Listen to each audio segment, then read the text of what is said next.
I said yesterday politely, I think that the Reserve Bank Governor has every right to comment on macroeconomic issues, of course, interest rates and monetary policy. I question whether he's exceeded his mandate by going to the specifics of one particular policy and what the government should do. This is a decision for government based on what we need to do to have incentives to get Australians back into jobs. The reality is there are plenty of small businesses all across Australia who are desperately looking for workers, and we need to make sure that Australians see their path to a secure livelihood is through earning a livelihood, and that's where I think the government's focus should be. His voice carries a bit of weight, though.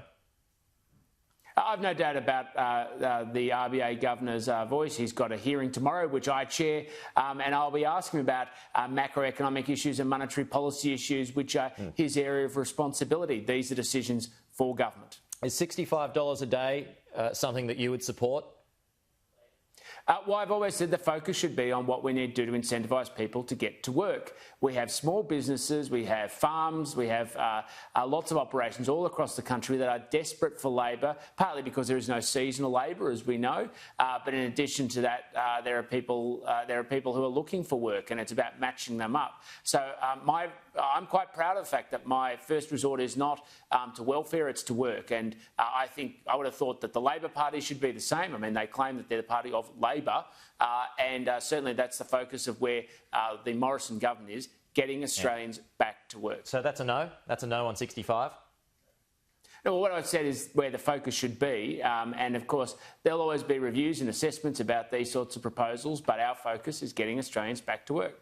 OK, I'll leave it there. Hey, there's a dinner at Wild Duck restaurant in Canberra, Tim, featuring a few Labor rebels. I don't know about this restaurant. Is it a good one?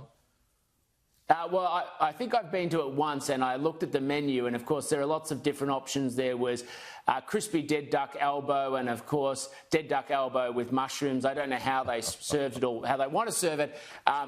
They may have gone straight for the chop of the head, or they may be going for the slow unplucking. But whatever it is, it's clear that there's an organised campaign to remove Anthony Albanese as opposition leader because he is now a dead duck, and he was clearly on the menu last night.